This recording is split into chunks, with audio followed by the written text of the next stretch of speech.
Magandang araw muli sa ating mga kasama, lalo na sa ating mga manggagawa. Muli ako po si Teacher Vlad, ang teacher po ng Bagong Alyansa Makabayan. Ito po ay podcast ng bayan, ito po yung tinatawag na tambayan o ang talakayang makabayan. Ngayon po, muli mapalad na naman tayo dahil meron na naman tayong guest na kapupulutan natin ng aral at mga inspirasyon. At syempre, mga pag-uusapang mga issue. Siya po ay leader ng mga manggagawa na pag-uusapan ng issue nito at tiyak may kaugnayan sa issue pinag-uusapan ngayon yung corruption. Kasama po natin ngayon si kasamang Jerome Adonis, no? Yan po ang Adonis ng bayan, ano? Nakita niyo lang po, kilala. Iba dito mga kababayan, kilala niyo at dahil siya ay tumakbo. Mamaya pakilala niyo sa kanya, tumakbo siya bilang senador, ano? Sa ilalim po ng makabayan, ano? Sige, Jerome, baka may mali ako nasabi, no? Baka siguro mas maganda magpakilala ka sa ating mga viewer. Well, unang-una, magandang hapon, Teacher Vlad. Yan. Teacher ng bayan, ano? So, magandang hapon din, magandang araw sa ating mga manggagawa na aabutin o makikinig ng ating ng ating podcast ngayon, ano, na mahalaga pag-usapan yung issue ng pambayan. Anyway, ako nga pala si Jerome Adonis, ang kasalukuyang chairperson ng Kilusang Mayo 1. Congratulations, ha? At the same time, ako po yung isa sa 11 senador na tumakbo noong nakarang halalan. So hindi man tayo binalat, pero patuloy pa rin yung ating advokasya para sa pagsusulong ng interes ng mga manggagawa sa usapin ng kanyang karapatan. At the same time, yung ordinaryo natin mga kababayan. So kaya, salamat sa pagkakataon na imbitahan nyo kami dito para sa pakipagtalakayan sa issues. Pero dati, pag nagkakasama tayo, laging pipakilala sa'yo lagi, at ito yung tumatatak lagi sa akin, ikaw ay konduktor. Kasi pag umuwi ako ng Nueva Ecija, kinakaibigan ko yung konduktor Kasi parang Nueva Ecija ako uuwi ako dito sa Maynila, no? Pwede bang bigyan mo kami ng... Masalamat ka, hindi tayo nag-aabot. Sige ba, sige mo ako, no? Nililibre ko. Di ba ano ba yung mga karanasan natin? Well, tama ka. Yan yung mga pinasok kong trabaho. Ako pa. Kasi sa totoo lang, ako ay child labor talaga ako Galing ako sa mahirap na pamilya. Tulad ng maraming pamilyang Pilipino, no? Hindi tayo nakapag-aral ng ultimo high school. So, ang available na trabaho, nagtrabaho ko sa construction, sa factory worker. At ang pinakahuli yung pagiging konduktor ng bus. Siyempre, alam mo, Teacher Vlad, mahirap yung pagiging konduktor, doon ko naranasan yung sobrang oras ng trabaho ko ng Mosdo. Bawa, duty ako ng 3 a.m. Alas 2 pa lang, gising na ako. Magre-ready na ako ng uniform kasi hindi pa nakakaya naman, nababantot ka, maniningil ka ng Tapos, siyempre, bibiyahin na kami, siksikan. So, talagang lahat ng nagmamadali. So, siksikan talaga, maniningil ka. Kailangan mahusay yung memorya mo kasi maniningil ka ng pamasahe, saan mo sisingilin, tamang singil, sukli, etc. Kasi pag hindi, magagalit sa iyo yung pasahero. So, talagang yan isa sa tingin ko dahil nasanay na ako sa ganung trabaho, medyo natutunan ko na kaunti. Pero sobra talagang hirap, no? So, almost double yung trabaho, mga 20 hours a day, 3 days succeeding. Masaya din naman kasi ang dami kong nakikilalang mga manggagawa ng panahon na yun. Tapos marami kaming nakikita pagka medyo mga kababaihan, binibigyan namin ng priority. Ay, inaalalayan pa yan. Yan yung medyo kakaiba. So, kailangan mong gawin yun hanggang sa pagsakay at saka pagbaba. Yung may mga nagtatanong, uy, saan po papunta sa ganito? Paano yung sakay ko? So, para kang alam mo yung parang hindi mo lang sila hinahatid. Kung hindi sila din ay tinuturuan mo kung saan yung direksyon na hindi nila alam puntahan. So, ganun yung dinaanan sa buhay sa pagiging... Ilan taon yan, Jerome? Mga 3 years. No? Kaya medyo alam mo, sa totoo lang, dahil ang biyahe namin ng Baliches Baclaran, yung time na yun. Oo, vice versa.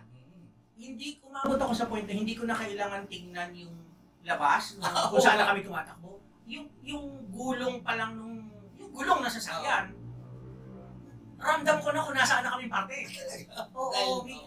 Hindi siya imposible. Kasi nga, yun yung field namin araw-araw. No? Siguro yung iba magtataka, ay grabe naman, di ba? Pero yun talaga yung kabisado mo na yung mga oras kung saan yung maraming pasero, kabisado mo na yung oras niya, yung rush hours, kabisado mo na. May mga times na minsan gusto mo na magmerienda, pero dahil naghahabol kayo ng kita kasi commission basis dyan, Sige na, biyahe na ulit tayo. Mm. So, marami siyang, alam mo, Teacher Vlad, maraming kaakibat in risk sa sabihin ng occupational health and safety ng mga manggagawa.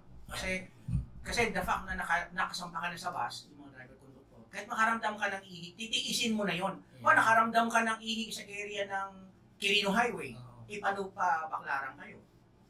Sa dulo ka na i-jingle. So, titiisin mo yun. Oo, kasi hindi pwedeng, oy, hihinto muna kasi ihi ka. Yung mga pasahero natin, may hinahabol na oras. Tapos, yung oras, yung kain, wala ding oras kasi kung saan ka abutan. So, sige, mamaya pag-usapan natin yan kay Jerome, no? Nakita niyo po mga kababayan, talagang kahit, itong si Jerome talagang nakilala ko, leader, obrero, yung pala talagang obrero, tunay, no? Tunay na leader, obrero. Ano niyo mga kababayan, kami sa teachers, nung ako na sa teacher, Jerome, nalagdas tayo magkita sa sa pimpunang sahod, no? Kung sila may panawagan na, mamaya, kaliwanag mo siguro, 1-2 ba? 750 ba? Nung panahon kasi kalakad na kabil, tanda ako yung 125. No? Nagkakikita po kami mga kabayan. Siyempre sa aming mga teachers, dahil government employee kami, may kumon kami, susapin ng sahod. Kaya Jerome, pwede ba ipaliwanag mo sa amin, bakit ba mahalaga talaga yung pagtaas ng sahod at sa konteksto na nakabubuhay sa ating mga bibig? yung importante. Alam mo, Teacher Vlad, idol kita noon pa eh. Bata pa ako, nakikita na kita eh. Ikaw na yung gusto kong gayahin pagka maging mas leader ako. Anyway, thankful ako kasi at least kung hindi ko man inabot yung husay mo. Sana abutin ko man lang kahit kalahati. Anyway, oo, madalas tayo nakikita sa mga discussion, no? Sa mga meetings, no? Siyempre sa mga rally at the same time. Kasi importante na nagra-rally tayo para rin sa gobyerno. Ngayon, gano'ng kahalaga ang pagkakaroon ng sahod? Una, mahalaga ang sahod kasi constitutional and labor rights natin. Very clear sa ating constitution na dapat makatanggap, i-recognize yung pagtatayo ng union. Pangalawa, right to living wage. Hindi lang, Teacher Vlad, living wage and the right to strike. Ibig sabihin yung karapatan na yun ay susulat sa constitution, walang pwedeng batas na baliwalay niya. Gano'ng kahalaga itong sahod? Kasi ang katumbas nito, ito yung katumbas ng pagtatrabaho mo para mabuhay yung pamilya mo. Of course, at the same time, para kumita yung kumpanya.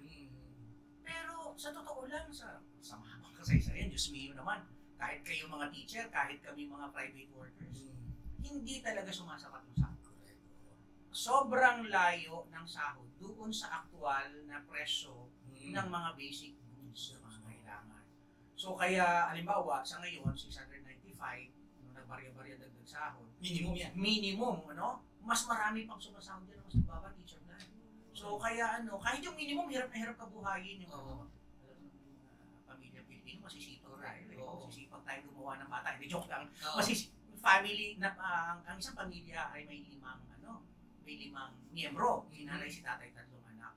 Isipin mo na, paano mo naman pagkakasayin yung 695 pesos sa isang araw? Maraming mga manggagawa sa Metro Manila po, sa totoo lang, nangungupahan kasi galing yan sa iba't ibang probinsya na naghahanap ng oportunidad dito sa Metro Manila. Ngayon, sa totoo lang, mahalaga yung pagkakaroon ng nakabubuhay na sahod para mabuhay yung pamilya ng desente. Desente. Kasi kahit ang gobyerno, sinasabi niya dapat desente. So, pero hindi yan yung masakit na katotohanan, hindi yan yung nangyayari sa aktual na buhay. Kaya, kung hindi iyan ang nangyayari, tungkulin ng mga manggagawa na organisahin yung kanyang hanay, tungkulin namin na organisahin namin yung hanay ng private workers at iugnayan sa mga pampublikong sektor dahil pareho tayo ng pinaglalaban. And of course, mahalaga na maling sa struggle din ng iba pa nating mga kababayan. Kasi ang paglaban po sa nakabubuhay na sahod ay naniniwala kami na hindi namin kaya ipagtagumpay ito. Nang walang suporta sa malawak nating mga kababayan at ordinary mga. Kasi Ben, Jerome, parang sinasabi mo sa ating mga viewer, talagang it's a must, talagang dapat ipaglaban. Pero gusto ko i-segue muna dun sa kasi kami mga teachers, mga kababayan, di po ako magkakamali nito, Jerome.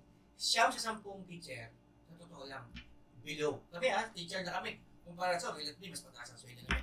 Pero siyam sa 10, hindi nabubuhay ang sahod namin. At sa totoo lang, lahat ng teacher, Jerome, kabisado namin employee namin sa station namin. Nangungutang kami. Grabe. Kasi kailangan sa pangungutang yun. Kaya gusto ko tanongin, anong ginagawa ng mga ating mga kapwa driver, mga obrero, mga magagawa, Maliban siyempre, mamaya, pag-usapan natin yung pagkilos. Naku, napagandang tanong. Kasi mukhang common ito sa lahat. Oo nga eh. Nung ako ay nagtatrabaho, dahil breadwinner ako noon, nung time na yun, kailangan ng nanay ko na, kasi may sakit yung tatay ko, kailangan niya weekly, nagbibigay ako. Panganay kasi ako eh. So ako yung tumayong padre di pamilya sa ano. So pag kulang, ano eh, so mag-iisip ka, paano ba dadagdag yung kulang? Walang pinakamabilis mangutang. Yung utangan, Utang. o mga lending, Mumbai. Mumbai, 5-6, ano. Oo. So, siya yung pinakamabilis na tatakbuhan. But, yan eh. Ibig sabihin kami, no, nababaon ka, hindi ka lang mababaon sa isang, halimbawa, for example, Mumbai, yung isang lending. Oo. Dahil wala ka namang masisave sa sweldo mo, or in 1 week, or in 2 weeks, or in 1 month, para ipambayad doon sa initial na utang mo. Basically, abutan ka nung deadline na magbabayad ka na, mangungutang ka ulit para pambayad. So kaya ang nangyayari, alam mo yung patong-patong na utang talaga Para pambayad yung utang. para pambayad sa utang. Parang sa pinakasimple, alam mo sumasabay naman kami manggagawa sa pag-unlad ng teknolohiya, di ba ngayon? High-tech eh. Naka-ATM naman ka. Pero yung ATM namin, hindi namin hawak, teacher na. Ayun. Hawak na sa sanlaan Sanlaan. yan. Sa iba't ibang sanlaan. May ganyan din kami, ganyan sa agency teachers. Kaya kami, nandun talaga yung pagpupursige namin na dapat talaga ma-legislate yung nakabubuhay na sahod. At the very least, 1,200 per day. Oo. Kasi alam mo, buti na lang, nandyan yung ibon, yung ibon, no? Yung ibon foundations, nandyan sila. Sila yung may capacity para mag-research. TikTok yan, Oo, TikTok. Babatayin natin So yan. kaya tuwa kami dahil nandyan sila. Nagagamit namin yung kanilang mga data. Kung magkano ang prevailing price, yung basic needs. So makikita namin, sinasabi ng Ibon Foundation, aabot sa 1,200 ang average na gastusin ng isang pamilya na may 5 miyembro. Hindi lang sa NCR, sa buong bansa. No? Buong bansa. Pero tingnan, bakit? Wala, more than half at the very least lang, mga 52% ang lang sahod namin. Batay doon sa mga kailangan. Eh, mas mababa, teacher plan sa bar. Imagine, 400. Correct. So talagang, Kaya dyan, putulita, pero sabi nga ng gobyerno, 72 pesos na, buhay na tayo. saan kaya yung gobyerno ba? Sabi ko nga, kahit simpleng kahit hindi ka ekonomista, Yeah. kahit simpleng tambay ka lang, yung 72 pesos parang ang hirap pagkasya. Sabi ng gobyerno, pero yung gobyerno mismo hindi ko ma-feel. Hindi, pinabanggit ka kanina eh, nung, siyempre, alam natin, issue din, hindi lang nung conductor, kasi pinabanggit ka kanina yung safety, occupational safety. Kasi sa teachers, kanino, sa totoo lang, matindi rin. Alam mo, pag nagsulat ka nga lang sa job, gamit yan, talagang problema na kami sa usapin ng paggawa. Sa mga manggagawa, kanina sahod eh, pasok tayo sa usapin ng paggawa. Ano mga matatampok na issue na kung saan yung nag-rally na mga union, expire ba yun, no? Pwede ba, ano ba yung mga tampok na yun, no? Na issue ng mga manggagawa? Walang pinaka-common sa lahat ng issue ng mga manggagawa, no? Lalo na sa hindi unionista, hindi organized. Mababa talagang sahod. Pangalawa, yung occupational health and safety, bagaman may batas, hindi yan ini-implement sa mga factory. Karamihan sa mga factory, talagang mainit eh. Mainit, wala man lang, siguro pag may sakit ka, abutan ka ng sakit, bibigyan ka ng medical, puso ko ba yung medical? Biogesic na. Panahon mo yata yung medical.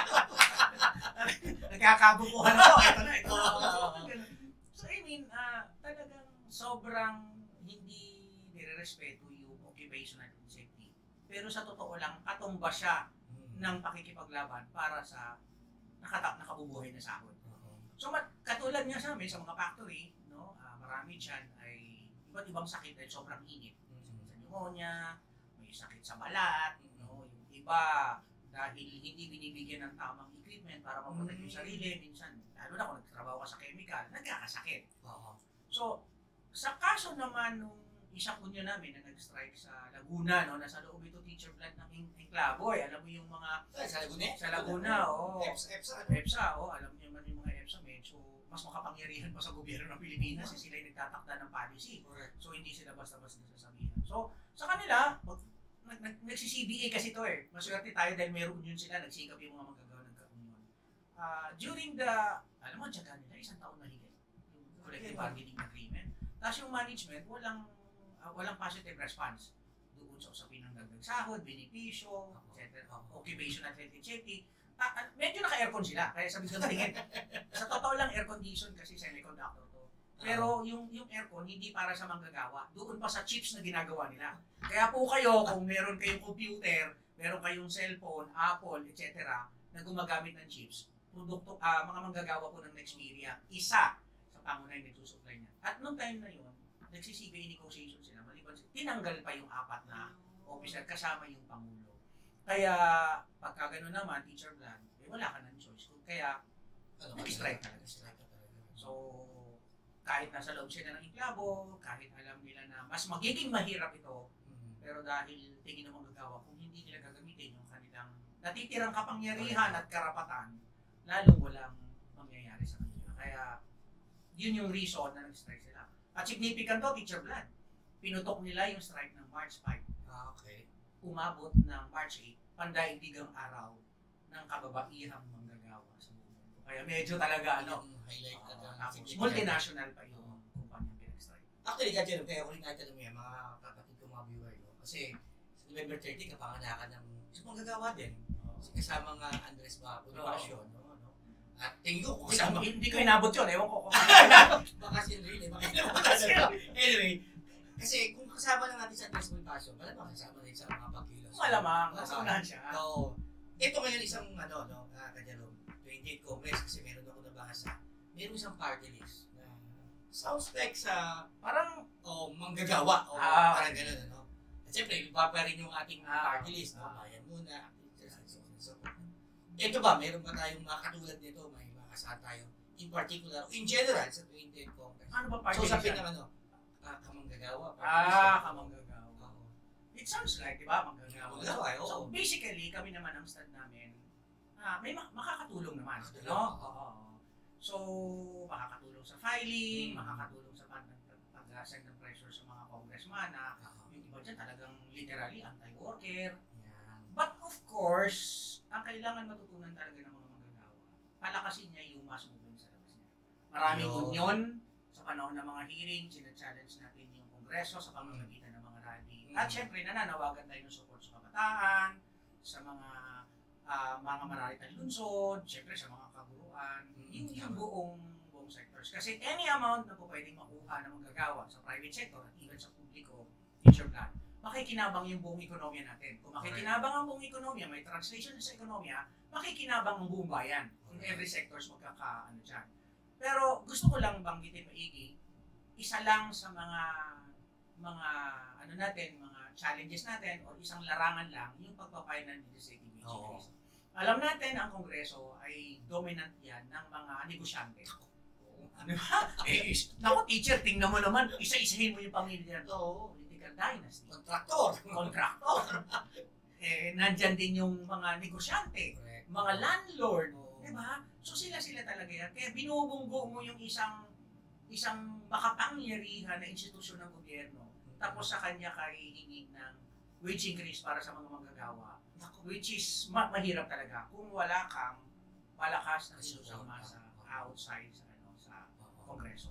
So, yun ang dyan, yun ang katotohanan. Magandang nabanggit mo yan, Jerome, kasi totoo yan mga kababayan, no? Talagang mga nakikinig natin, tiyak yan, mga kundi yan kapatid, siya mismo manggagawa, no? Mga kababayan, kasi alam natin, talagang yung usapin ng tanda-tanda ko yan, Jerome, kung kami ay may sahod, benepisyo, karapatan. Kayo STK di ba? Sahod, trabaho, at karapatan. Hindi naman nababago yun. Yung pa rin naman, no? Yung pa rin naman, no? Isang mainit ka, Jerome, ngayon, ako, mayugnay mo at matutulungan mo ating mga viewer. Yung usapin ng corruption, no? Pwede ba iugnay nga? Paano ba iugnay yung, bakit kailangan makisangkot ang manggagawa sa usapin ng corruption, sa usapin ng kanyang sahod, trabaho, karapatan? Ako, magandang tanong yan, Teacher Man. Alam mo, alam natin lahat, kagagaling lang natin sa Baguio. Tinio, no? Sinundan pa ng... Tino. Sorry. Okay. Bagyong Tino, tapos sinundan ng Bagyong Juan. So nakaranas yung mga kababayan natin sa mga area tinamahan ng napakatinding baha. Siyempre, mga manggagawa din sila. Tapos kanina, pagsakay ko papunta dito, dahil invited mo nga ako, di ba? Kukwentuhan tayo, di ba? Kasakay ko yung tricycle. So sobrang tricycle driver, sobrang galit na galit siya kasi nga, sabi niya, ang mahal-mahal na ng tumaas. Imagine, pagkatapos lang ng bagyo, tumaas yung presyo ng produktong petrolyo. Oo, every Tuesday yan, every Tuesday. Alam mo, nakakawalang yan talaga, no? Tapos sabi nila, nanakawin lang yung buwis. Okay, kaya nare-realize ko gaano ba kahalaga? Bakit ba kailangan na manggagawa ay sumangkot sa pakikipaglaban para sa korupsyon o sa buwis, no? Importante, Teacher Vlad, kasi unang-una, ang baba na nga ng sahod ng maraming mga manggagawa, contractual na, temporary siya, ang taas na ng presyo ng bilihin, ang gobyerno, puwersahang kumukolekta ng tax. Sa pamamagitan ng withholding tax, pag sahod mo, bawas na. Ewan ko sa teacher kung meron gano'n. Oo. Tapos, pagbili mo ng produkto, may ibat pa. So, sa biglang tingin, sabi ng gobyerno, kailangan natin taxation para maponduhan yung mga basic services. Sobrang nakakagalit kasi nga, matutuklasan natin na yung mga pondo pala, yung tax na kinukuha sa atin, putya na nakawin lang pala. So, alam naman natin yung involved ng corruption, private contractor, DPWH employee, at saka top level yun ng mga DPWH employee, ha? Pinangalanan ng 17 na congressman. Meron pang pinangalanan na mga senador. Yung isa doon, walang kadala-dala. Suki ng napagnanakaw sa corruption. Hindi si good one, ha? Hindi si good one. Itago natin sa pangalang Jinggoy. Yan, si bad one. Sa bad one. So, nakakatawa lang, no? Pero talagang saan ka man pumunta ngayon, sa komunidad, sa mga factory, pinag-uusapan talaga yung usapin ng korupsyon. Kaya kami, sa totoo lang, bagaman may mga union kami, so talagang kasama kami sa paglaban sa korupsyon. At Teacher Vlad, may binubuo kami ngayon ng mas malapad na alliance patungkol sa korupsyon. Ang tawag namin yan, Working Peoples Against Corruption. In short, parang WAPAC. Ayan. So, ano yan? Kumbaga, led ng mga manggagawa. Kasi, hindi pwedeng ganito na lang. Hindi pwedeng pinagnanakawan lang tayo. Kasi, sa bawat sentimo na ninakaw sa atin, ang kapalit niyan, matinding pagbaha. Wasak yung sakahan ng mga kapatid natin magsasaka. Wasak yung bahay ng mga paralitan ng litsyon. Bahay na manggagawa mismo kasi nandun din tayo nakakatira sa mga mahihirap. Andiyan din kasi estudyante namin. Estudyante nyo, wasak ang mga eskwelahan, mga ospital. O di ba, walang makain. At ang pinakamalungkot, maraming namamatay. Yun nga. Di ba? Tapos, parang i-blame kasi climate change yan. Hindi na uubra yung ganyan. So, ang tingin namin, hanggat hindi na-address yung problema sa corruption, bahagi kami ng paglaban dito sa corruption. So, kanino ka, Jerome, no, mga kababayan, talagang may direkta talaga ugnay yung issue ng manggagawa at saka yung issue pinag-uusapan niya yung mainit ng mga corruption. No? Pero ito, Jerome, mga kababayan, padulo na tayo, nasa last part na tayo. Ito, exciting part eh. Exciting kasi part kanina nabanggit mo na yung WAPAC ba yun, ano? No? Yung gobyerno, sabi ka, Jerome, ganito may ICI na, umasa na lang tayo. No? In fact, may mga, na yung issue sa ICC, para ilayo yung mga issue. Ang gusto kong iturol na tanong bilang pagkatapos, no? Ano yung mga pwedeng gawin ng mga magagawa, maliban sa binigay ko kanina? At ano yung mga tiyak na mga gagawin nyo patungo November 30? Ano yung mga build-up activities natin para yung ating mga kapwa manggagawa ay makasama sa mga pagkilos na yan? Well, unang-una, kailangan natin ipaalam sa mga manggagawa, sa malawak na publiko, na lahat tayo biktima ng korupsyon. Yes. Meron nilabas yung bagong alyansang makabayan na na parang something primer, guide para sa pagpapaliwanag. So, Teacher Vlad, yun yung gamit-gamit namin pang Salamat. sa mga meeting, sa mga areas na pinupuntahan natin. Kasi wala namang ibang comprehensive na kundi yung guide na yun. Anyway, so ganyan. So mahalaga na dapat talaga magtulong-tulong tayo. So gawin natin yung lahat ng paraan paano natin makapakilos yung mga kababayan natin. Milyon-milyon ang kailangan pakilusin eh. Kasi alam natin na yung kapangyarihan ng pagkilos. So, pangalawa, yung usapin talaga na kailangan malaman ng kababayan natin na hindi ito isolated na nakawan. Kami, Hindi barya-barya. hindi barya-barya, bilyon ang pinag-uusapan natin na pera ng taong bayan, nililulus tayo at kinura. So, kasama kami doon sa panawagan na lahat ng sangkot dapat managot. So, pag sinabi namin lahat ng sangkot, Sino yan? O, di ba sino-sino ngayon yan? Oo. Kami, ang tingin namin kay Bongbong Marcos, Commander in Tech. Oo. si Vincent. Talagang husay mo talaga. Commander in Tech. Commander in Tech. Yes, Bakit? Bakit? Huwag niyang iligtas yung kanyang sarili. Huwag siyang magmalinis ng anti-corruption. Hindi. Una, yung NEP, Oo. sila ang nagpo-propose. Correct. Di ba? Papa-approve sa Congress, papa-approve sa Senate, babalik sa kanya. Financing. Kung talagang anti-corruption ka, pwede mo namang ibito. Correct. Kung sabi mo, sige, medyo na mislead kami sa una, ninhaman namin yung proposal dyan pero ibito mo, hindi niya ginagawa. Correct. Diba? Pangalawa, si Bongbong Marcos mismo, yung mga Marcos, yan yung mga unang original na kubibi. Oo. Pinalaki sa nakaw yan. Correct. Diba? So talagang pag sinabi namin lahat ng sangkot, Bongbong Marcos, kanya mga crony, di ba? Duterte sa kanya mga crony. Very clear yung sinabi ng ng mga Diskaya, di ba? Kailan sila gumanda ang buhay? 2016. Nayari si De La Rosa. Oo, Diba? Nilaglag, di ba to, ang mga Duterte. So, mga Duterte, tapos mga senador, mga congressman, mga DPWH official, mga private contractor. So, lahat ng ninakaw, ang gusto natin, isauli yan sa taong bayan at makulong sila. Sample, Teacher Blan. Tayo nga malamang kayo din, kami. Kapag nalabag namin yung company rules and regulation, may parusa kami. May explanation kami. At pag hindi nasapatan yung head ng HR, bawas sweldo, sa worst, tanggal ka sa trabaho. Bakit ito mga to? Diba? Ito mga to, nagnakaw, hindi nila pera, nung nagpakasasa, so magre-resign, okay. Tatago sa abroad. O, si Gunuan, mukhang lumayas na rin, di ba? Mukhang nag-uusap na sila ni Saldico. So, ibig sabihin, isang sistematiko, kaya nga kami, inililevel namin yung Teacher Blan sa amin. Ang pinaka-problema talaga natin sa politika natin, yung buong bureaucratic system, yung buong burokrasya ay nakukulakulan sa simula pa lang ng napakatinding corruption. Kaya hindi lang ito ngayon. Naalala mo, i-backtrack ko lang ng konti, panahon Ninoy, nilabanan natin yung PEDAP. Di ba tinanggal? Okay. Kasi nag-resist tayo. Yes. Pero dahil sila ang may control ng sistema ng gobyerno, nagmaniobre lang naman. Makulay lang. Di ba? Nagtago lang sa insertion, Correct. amenda, di ba? Tapos, program. So, ibig sabihin, naka-built-in talaga. Kaya hindi kumbaga, huwag tayong makontento sa makulong sila, ibalik yung pera. Sa akin, tumulong tayo sa pagbabago ng lipunan. Baguhin natin to kasi kung nagnanais tayo ng isang mabuting pamana sa ating mga anak, dahil yun naman ang pangarap ng bawat manggagawa, ng bawat magulang, sana hindi na maranasan ng mga anak ko yung naranasan namin hirap. Pinakamabuting pamana, labanan natin yung bulok na sistema.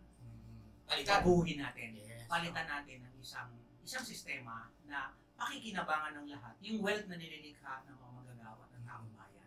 Hindi siya madali, pero kayang-kaya nating gawin yan. Kasi Hindi posible. Kasi bibigyan kita ng dalawang konkreto. Napatalsik nga natin ang Marcos Sr. Napatalsik natin ang Estrada. Kaya natin magpalayas. And therefore, kaya natin baguhin ang sistema. So, lahat ng pagsisikap natin sa paglaban sa korupsyon, dapat dumulo sa pagbabago ng sistema ng lipunan. Para pamanahan naman natin yung anak natin na sana may podcast pa rin ng bagong alyansang makabayan sa panahon na yun. Ang pinag-uusapan na yung mga programa. Yung tatay ko si Teacher Blan noong panahon na yan. Lumaban yan, di ba? Kaya sa November 30, malaki-laki ang kailangang targetin natin. Yes. Manggagawa, gusto kayo. Meron pa kaming build-up ng November 14. Oh. No, ito ay National Friday. Action Day, Oo. sa aming Friday. So kami po ay Biden. iniimbitahan namin ang lahat na magtitipon sa alauna ng hapon, sa Aisen and Recto, at magmamarch kami papunta sa Mindiola, sa karangkahan mismo ng Commander in Tech. Commander in Tech. So, pangalawa, Friday yun, this time Friday. Siyempre, ang pinakamalaking pagkilos na ginasagawa natin, alala ko ka ng multi-sectoral na sa ilalim ng Kilusang Bayan kontra korupsyon, kontra kurakot, KDKK. So, inaanyayahan po natin yung lahat sa November 30. No? Yung lahat ng galit sa korupsyon, lahat ng galit sa baha, lahat ng biktima ng pagkawasak ng tirahan, sakahan, mababang sahod, kontraktual na paggawa, no? Galit sa mga Duterte, galit sa sistemang mapang-api at mapagsamantala. Mas magkakataon po nating lahat ito. Magsama-sama tayo, wala namang ibang pwede mangyari. Again, mag-rally tayo at ang pag-rally ay ating constitutional rights na dapat i-raise sa pamahalaan yung ating mga lehitimong kahilingan at karainan. So, kita-kita po tayo. Sana makasama namin kayo. Kaya hindi lang ito pagkilos para sa mga organisado, lalo na yung mga kabataan ngayon, no? Natutuwa kami at ako ay pinagpupugayan ko yung mga kabataan na nangunguna, no? Laban sa korupsyon, mga walkout. So nakikita na nila na pag hindi sila lumaban, walang kinabukasan. Future ang pinag-uusapan. So, sana po makasama namin kayo sa November 30 sa Luneta. Maraming salamat, Ka-Jerome, no? Marami ko natutunan sa'yo, maliban sa Commander-in-Chief. Ayan. Pero syempre, teacher ka, mas marami ako natutunan sa'yo. Yeah, tama po, no, mga kabayan, no? Sa November 30 po, actually, Jerome, katatapos na sa meeting, tinawag natin ito, tatawagin natin itong Bahak sa Luneta, version 2, Protestang Bayan. Okay. Yan ang itatawag natin doon. At tama yun, no? Nag-imbita ang, hindi lang mga bayan, siyempre, ang mga gagawa at iba't ibang mga sektor dahil kailangan makita natin kasi Jerome, after September 21, wala tayong nakita. Ang nakita natin, kinasuhan, yung mga nag-iingay laban sa korupsyon. Yung isa, nakalipad, no? Pinayagan. Kaya mga kababayan, talagang mayroong isa tayong constitutional duty na kailangan talaga tayong kumilos, magkaisa. At palitan yung bulok na sistema na ito. Tawag natin dito, no? At alam namin ng ating mga kababayan dito, yung burokrata kapitalismo. So muli, maraming salamat, Jerome. Maraming salamat. Thank you, teacher. Jerome, toss nga muna tayo sa ating mga kawe. Okay? Parang Oo. Tambayan to eh. Tambayan. Oo, yan. Maraming salamat. Masarap yung kape, no? Oo. At siyempre, bigay sa atin ito ng mga kasama. So muli, mga kasama, no? Mga hindi lang mga manggagawa, no? Sa lahat ng sektor na inaapi, no? Ng gobyernong ito, no? Maraming salamat sa inyong panonood. At pakikinig na rin, i-reshare po natin to, no? Magbigay po tayo ng komento at bigyan natin ng like yung ating bayan ng page to, no? So magkita-kita tayo muli sa November 30, Ka-Jerome, sa ating manggagawa at taas ka mo pagpupugay sa lahat ng mga manggagawa. Mabuhay po kayo.